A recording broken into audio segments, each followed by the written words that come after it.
not everything is worth an argument. Not everything is worth the stress.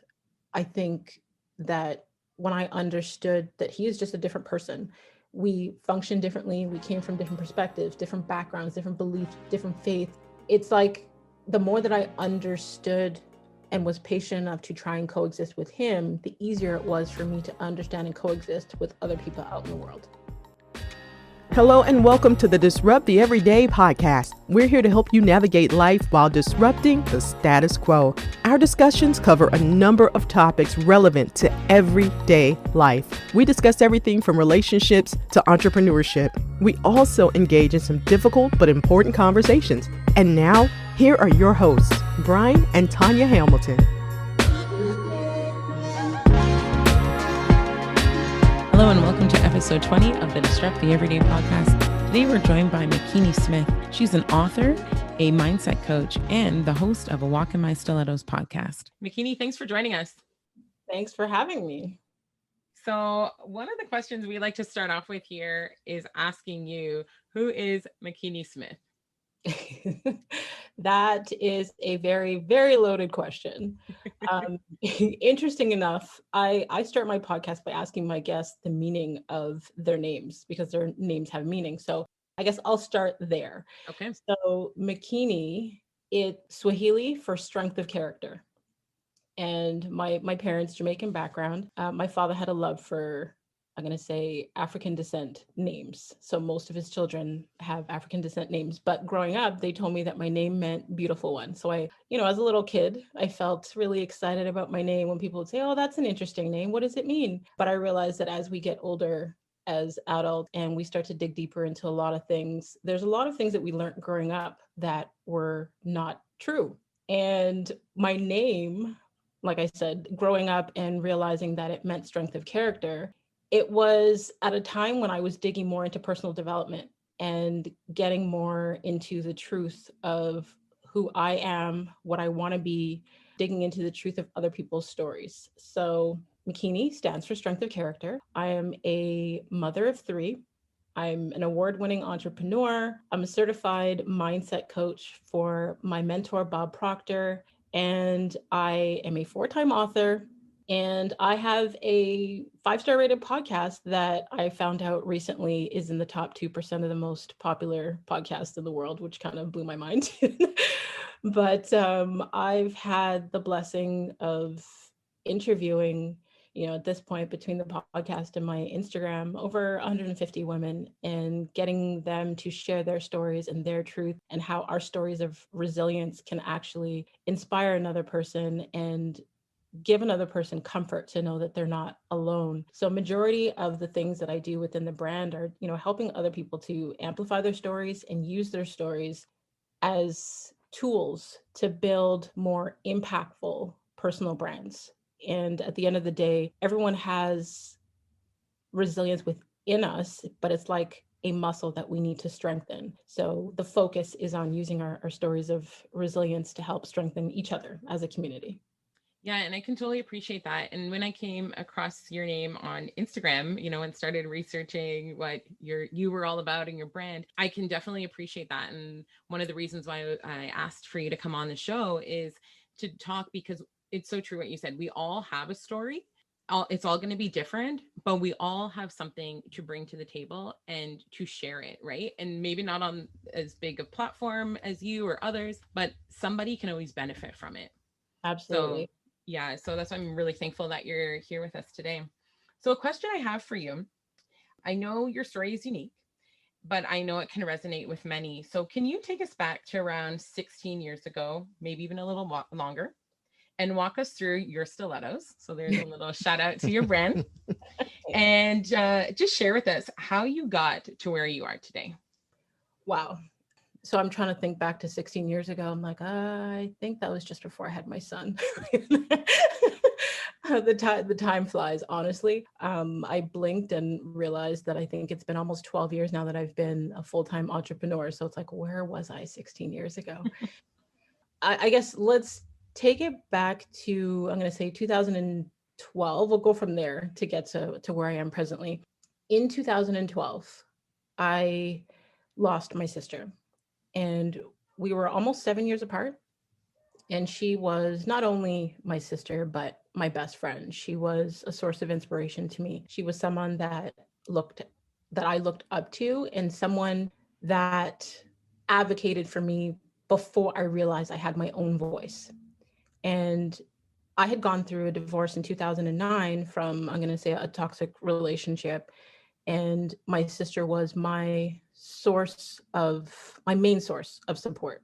Not only did she move in with me to help me with the 3 kids as a single mom, but she helped me, I'm going to say, develop a closer relationship with God and dig into, I guess, a place of service and not looking at myself as a victim, but more of like the victor. So when she passed away in 2012, suddenly I had to look at the legacy that I wanted to leave behind, how I wanted to be remembered, because I had people reaching out to me, letting me know how she made them feel, the positive things that she had done for them, how she had supported them when their family didn't, how she had supported them and showed up for them when they were starting their business or having a child or, going through a rough time, just by sending them motivational videos and quotes.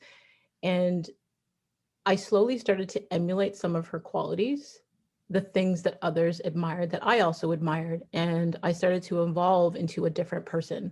And it opened up the doorway for me to meet thought leaders and pastors and other people that could change the trajectory of my own path. And in doing so, when I was digging and doing my own healing, I grew up, I'm going to say, a deeper understanding of grief and feelings and resilience and, how we function as people and how our minds work. And that made me look at, wow, like everybody should know this information. Like, why are we, struggling and suffering when there's information out here to help us get through these things? And then I started to transition from, I was doing real estate full time at the time and realized that my love for helping others to heal was way stronger than, what I was doing in real estate. And going through that journey of, I guess, when I decided to share my own story and write my own book, and then that's when I met Bob Proctor and his wife, Linda, and his daughter, Colleen. And I'm not sure if you're familiar with who Bob Proctor is, but he's one of the thought leaders featured in the documentary, The Secret. But that kind of blew my mind and opened me up to more of what is possible and how the present circumstances that I am in doesn't have to be what it is, and that we do have some power in controlling our future or rewriting our narrative or telling our own stories for ourselves and not allowing other people to do so. And I just started to walk in that. And as I started coaching and, sharing my journey, I was being requested to speak on different media platforms globally across Canada, the US, South Africa. It just like blew my mind that, people wanted to hear my story. And the more that I opened up, the more that it opened up doors for other women that started to reach out to me. And they were in my DMs and my emails. And at the time, my phone number was on the internet. So they were calling, and everyone wanted to share how they connected to my story and how it felt like I was telling their story, and how my transparency had allowed them to no longer feel shame in what they were going through and that they weren't alone. And I just opened up to that. And I realized there are so many people out here that have stories that could be a blueprint for someone else, that can help someone else get through what they're going through, but they don't know how to share their story. So my brand became the platform to help others share their story. So as much as, my 4 books have allowed me to amplify my story, it's allowed me to help other women to get their stories out there, to document their journey, to publish their books. The podcast, I'm going to say, I didn't expect it to grow to what it grew to. It was really just an extension of me sharing my story. And I was like, how can I help others share theirs? And I started the podcast because I didn't feel comfortable producing video content. Most people don't realize how shy and introverted I actually am. So I shy away from video. So I stepped into the conversations of the podcast and realized the strength in our stories. I realized the similarities in our stories, no matter what a woman's background is or her experience or her traumas, how we could still connect to that story. And, it's just been such a beautiful journey. I can't even tell you. I feel like there are some days where I'm like, what am I doing? Am I doing the right thing? Am I walking the right path? And then I get that confirmation, whether it be from a client or someone who's listened to the podcast, letting me know how it's changed or affected their lives. And I'm like, okay, God, I hear you. I'm on the right path. I'm doing the right thing. So I'm going to say that's how I got to where I am today. No, that's great. Yeah, it's just interesting too that in your, I guess, journey to really discover and magnify your own voice, that you were able to help so many others to do the same. Yeah, I didn't believe that I had a voice before. And maybe because it was that, that shy, quiet girl in me. And I guess maybe old school Caribbean background, children are, supposed to be seen and not heard. And me never speaking up about, my feelings and allowing my sister to advocate for me, even with my own parents. My mom used to call her my lawyer because I couldn't speak up for myself. So when she passed, I was forced to speak up for myself and realized that I had a voice inside, but also realized there are so many women that feel silent or broken by the fact that they don't know how to use their voice, and showing them the strength and tapping into that voice. Yeah. And your recent Instagram post from today, actually, it says, it stuck out to me. So I thought that I wanted to share it. When we connect with others, we're also encountering their trauma and past experiences. Handle people with care. Mm-hmm. And it's so true, right? And it goes back to everything you've just said. Like everybody has something that's gone on, right? We don't know, because now look, like we're running into you on this end of your life, right? Not 12 years ago. So if people don't share, we don't know what's gone on. Right. So thank you for, being open, and putting yourself out there to share those, stories that have happened in your life. Thank you. Thank you. I feel like at the end of the day, like you said earlier, not everyone has to, if they don't choose to, share it on huge, big platforms. But at the end of the day, whether you find the confidence to share your story with a family member or a loved one, like that domino effect of being vulnerable with someone, getting to know someone on a deeper level, getting to understand someone on a deeper level helps us, engage with other people and have stronger relationships and confidence to pursue our dreams and things even more. So, I don't know. I just feel very passionate about people's stories. And I feel like at the end of the day, every single one of us has a story. Some people may not feel like their story is big enough to share on a big platform, or that it's, extravagant enough to build a story around. But at the end of the day, your story is your story, and no one really knows the depth of your experiences or the things that you've gone through. But when you approach every single person, you are dealing with all of their past experiences, any trauma that they've had, anything that they have encountered. So dealing with people from a place of empathy, dealing with people from a place of love rather than judgment or criticism. Like, you have no idea what you see, on the surface of someone when you look at someone. And most times, especially as women, we're very great at dressing up on the outside, doing the hair, the nails, the makeup, covering it all up, when inside we have these pieces that we're afraid to address or share, from whether it be discomfort or shame or the paradigm of, sweeping things under the rug and not dealing with things. But if you take the time to handle someone with care and approach them from a place of love and empathy, and let them know that they are seen, heard, and understood, you open up the doorway for so much more. I was going to ask a question from mom to mom. How did you balance, the entrepreneur life, especially when the kids were younger? And how do you balance it now? So I laugh at the term balance sometimes, because I mean, sometimes we can drop the ball in certain areas when we're focusing on one thing. But I found a formula that works for me. And I laugh when I tell people this. I'm like, it involves a lot of F words, but it's not the ones you think. So first and foremost, I put my faith at the front of everything. And then, I mean, when it comes to even scheduling, well, pre-COVID, making sure that I made that time to go to church on Sundays and Bible study on Wednesdays, and my time during the day for prayer, that was a priority. And then the other F would be family. So, things that I needed to do with the kids, whether it be, their activities for school or making dinner or, dentist appointments or what have you. And then the third one would be finances. So that's my business. So I scheduled my business around my schedule with the kids, especially as a full-time entrepreneur. So I made sure that I fit in what was important to me as a mom to be able to be there for them, especially as I'm going to say a single mom who is a full-time entrepreneur who could have, you know, an overly busy schedule, but I didn't want them to feel like they weren't important. So I would allow my clients to book in the spaces where I'm available. So my kids' things were, you know, priority on the calendar. And then the other F would be, that's when you make time for friends and fun. So based, you know, with what's left on the schedule. So priorities, you know what I mean? So that's how I was able to quote unquote balance a lot of the things I did in the beginning when they were small. I mean, when I first became a single mom, my son was 4 and he is now 15. So, you know, the kids range in age, and presently my eldest is 23, my middle daughter is 19, and my son is 15. So, you know, back then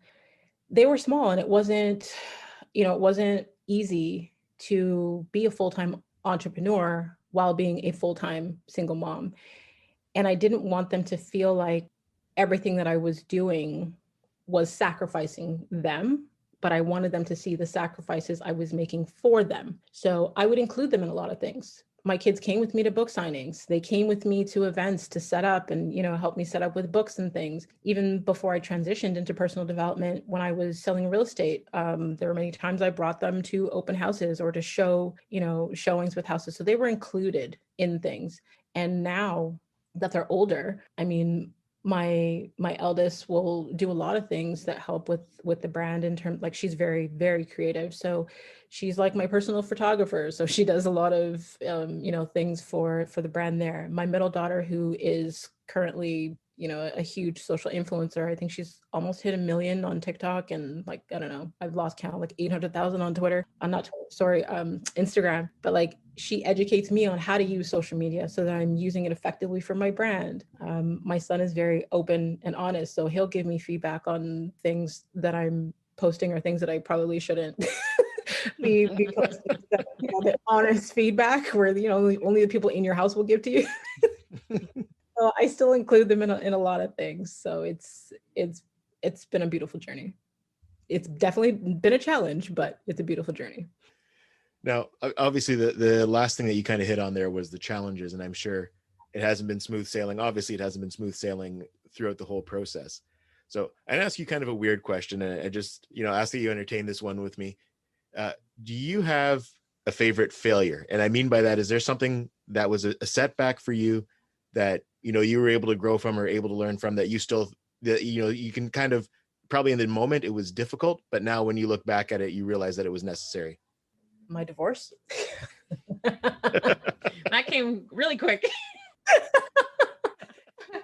You know, it came quick because of the way in which you asked the question. Because, you know, sometimes when I'm having conversations with other people and we're talking about divorce or breakup or things like that, they're like, oh, you know, I'm really sorry to hear that. And it's like, I'm not, because there are things that I had to learn as a person. There were things that it taught me about myself. And I believe that nothing is necessarily bad unless we say it's bad. Like, there's good in all things and there's bad in all things.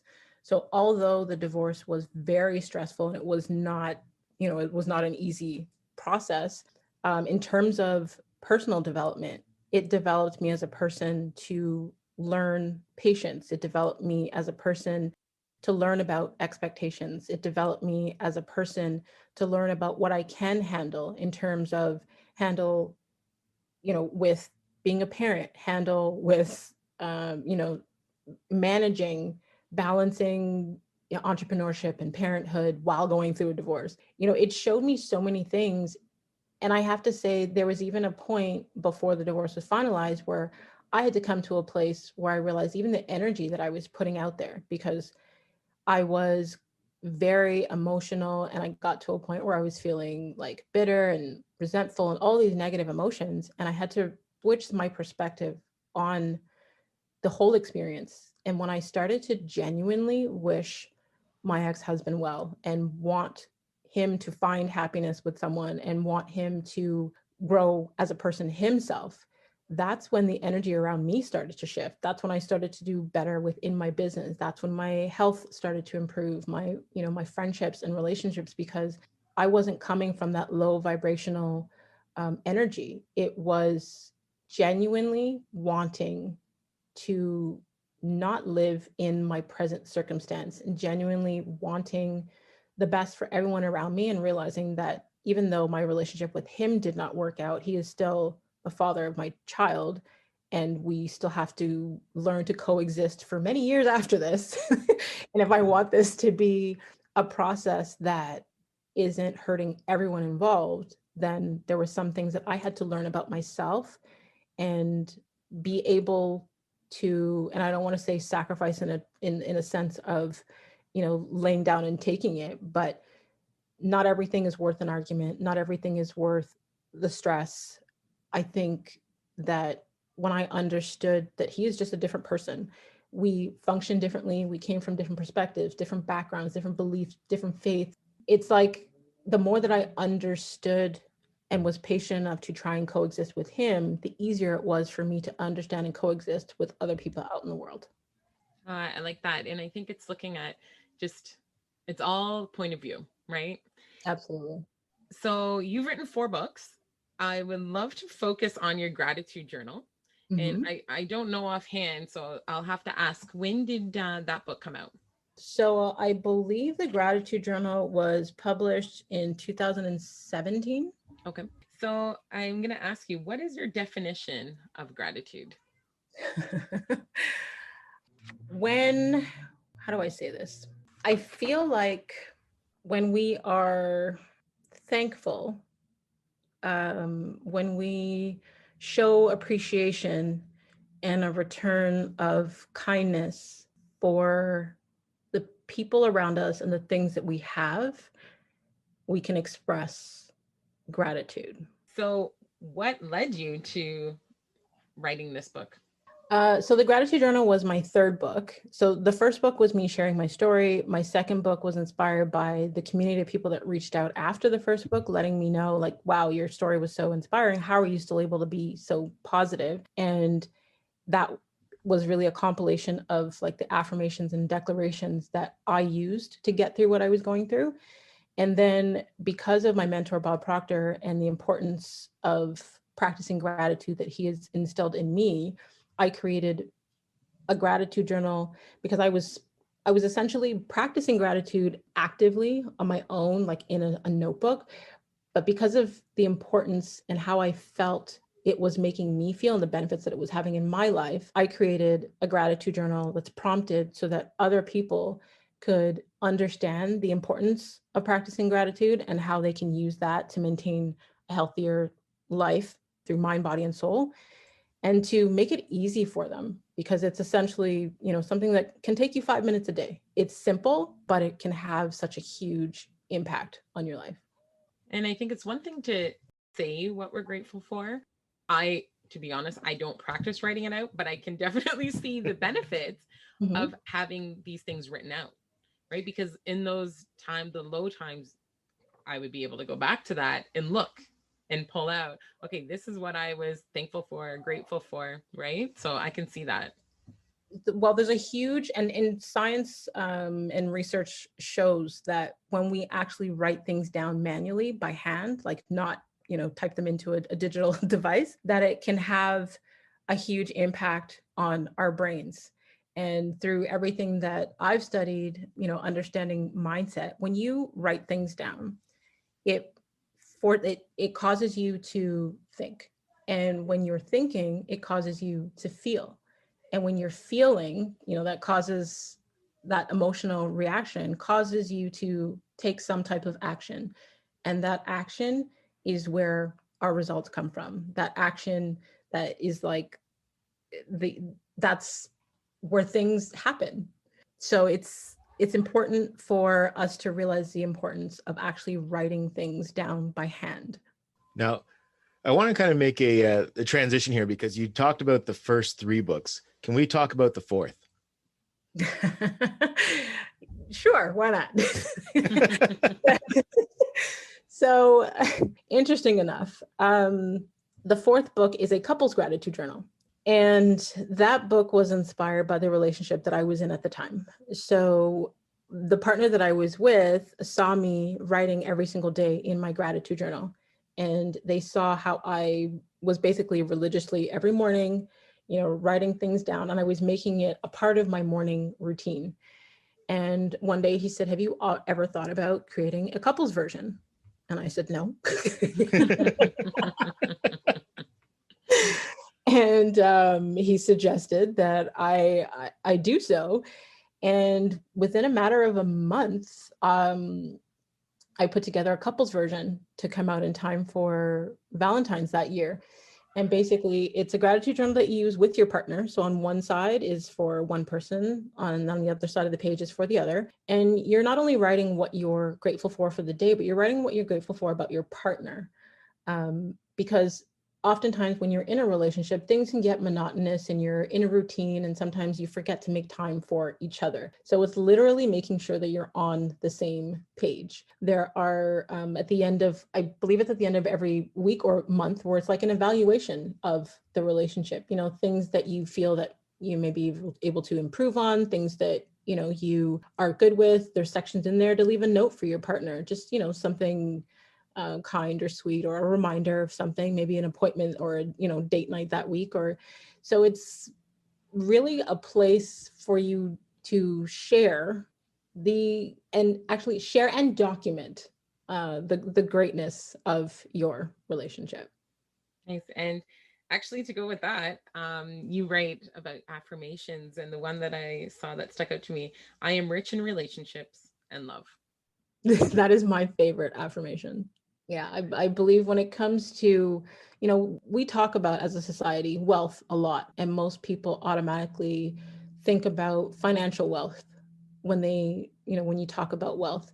But I believe that it's important to be wealthy in all areas of your life. And we don't realize how important our relationships are to our financial wealth, to our spiritual wealth, our emotional wealth. So being wealthy in relationships and love allows you to function from a high vibration. It allows you to function from a place of love, but then you feel better about yourself and everything around you. When we're happy, it shows. If you ask someone how they're doing and they're really happy and really excited, their response isn't going to be, yeah, I'm good. Like, that's a low vibration response, right? So if you feel good in all of your relationships, and you are rich and in love, and know that the relationships that you have around you are helping you to thrive, and you're helping them to thrive. When someone is like, hey, how you doing? Like, I'm good. Like, I am fantastic. You know what I mean? You function from a different type of energy. Now, I kind of want to take a trip down memory lane. And if you can think back to when you found yourself as I guess as a newly single mom, because I'm sure there's people listening to us who are in that same boat. Knowing what you know now, what advice would you have given to yourself in that situation? I would have definitely said, just keep going. They may not understand, but you'll show them. When I became a new single mom, I had just come from a place of being a stay-at-home mom for 4.5 years. And I was in a relationship where my ex-husband was the primary breadwinner, and he had multiple streams of income, and his main job, he was making, over 6 figures. So we lived a very comfortable lifestyle, regular travels, multiple cars, properties, you name it. And when I decided that I had had enough, everyone around me thought I was crazy. Nobody understood. They looked from the outside and said, you were walking away from financial stability. You were walking away from what they believed was a good life. You were walking away from, they looked at the material things. And I was looking at my sanity. I was looking at my spirituality, and I was looking at what I wanted my kids to see, because that's going to shape their view of relationships for the rest of their life. And staying in a relationship where I was constantly verbally, emotionally psychologically abused until the day he put his hands on me, that would have set a completely different example to them. And most people were trying to encourage me to get a 9 to 5 when I, decided to file for a divorce. Like, you have 3 kids, you have a mortgage, you have a dog, you have a car payment. What are you doing? And that was probably where I learned to fully, and when I say fully, I mean fully trust in God, because nothing around me made sense. And rather than look at my current situation and what I'm going to say what my 5 senses saw, what I could see, hear, smell, touch, and taste, I tapped into my relationship with God and looked at the vision that he had for my life. And I was like, no, he has a greater plan for me. And I leaned on that. I jumped without the parachute and learned how to fly on the way down. I mean, I don't recommend that to everyone, but it definitely helped me develop my faith and my level of resilience, because every time I thought, this is it, I'm done, God was like, no, I got you. So I feel like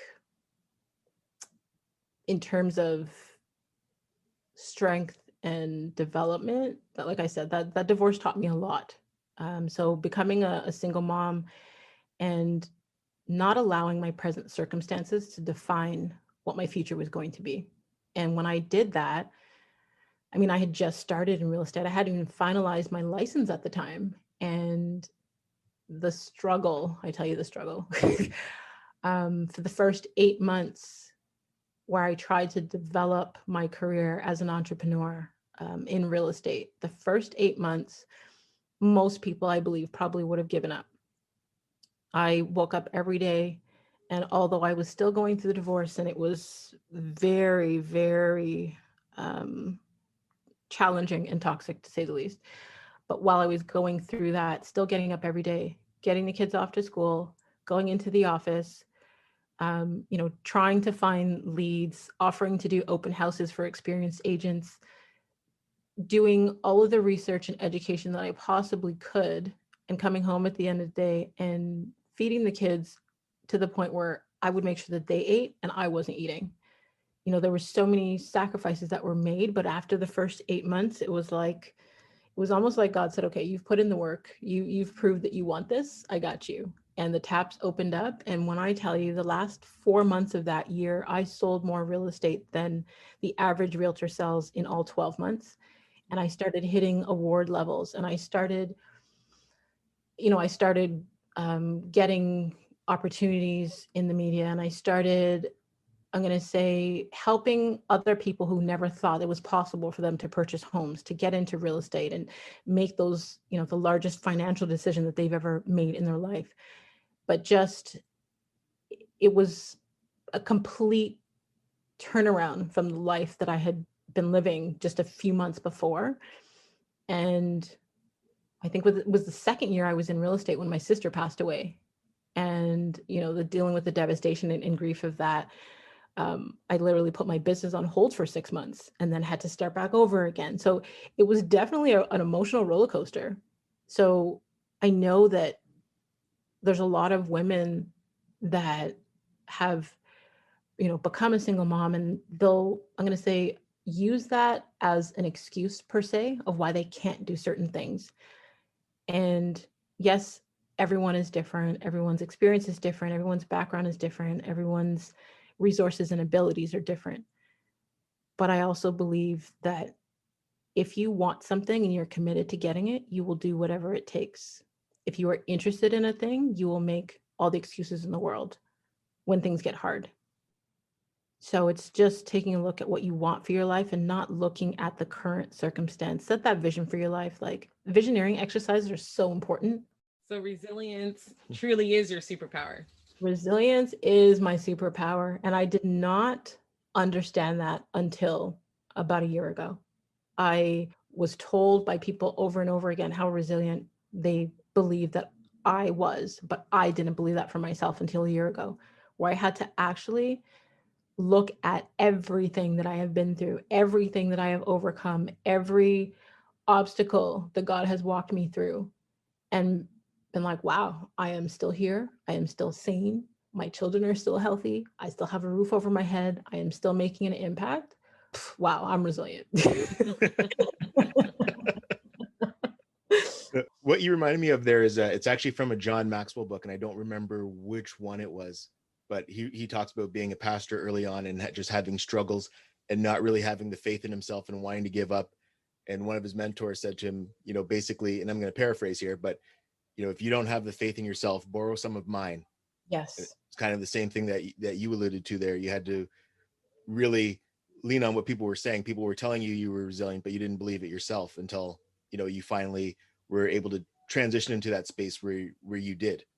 Absolutely. 1000%. I can give you a quick story where, after I thought I had worked through, the grief of my sister passing away and everything else happening, even when I transitioned from real estate into personal development, there was a point where I was mentoring others, and I was, certified by one of my other mentors in terms of helping people, deal with their mindset.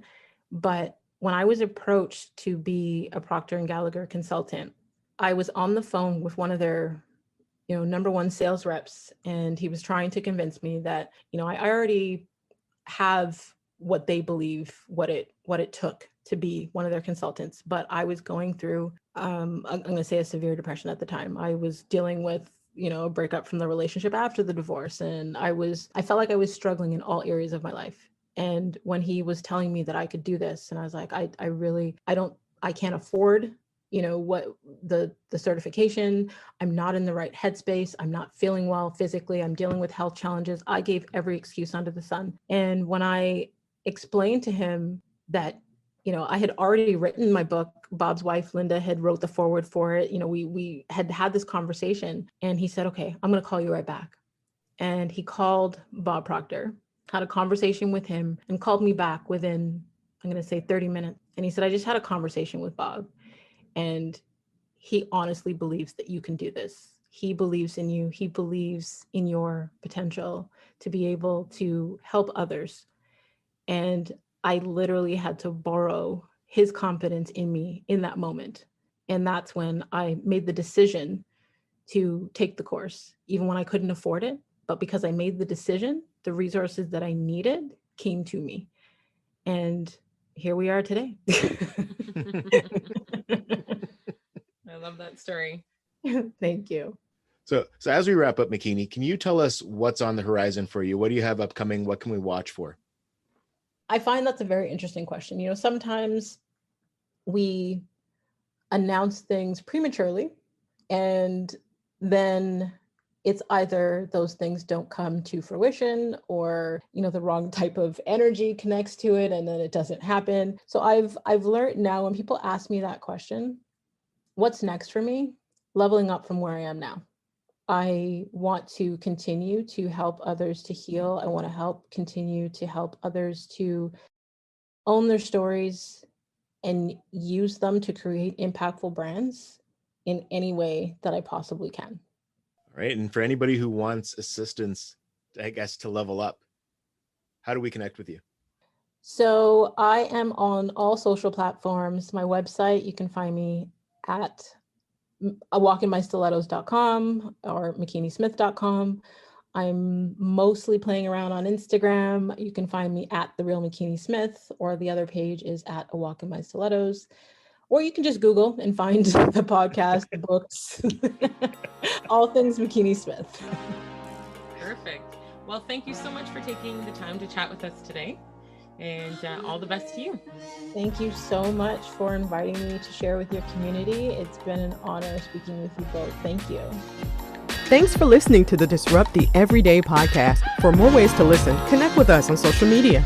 To be a guest or to partner with us, check out our link tree at Disrupt the Everyday. Join us next time for more ways to disrupt the everyday.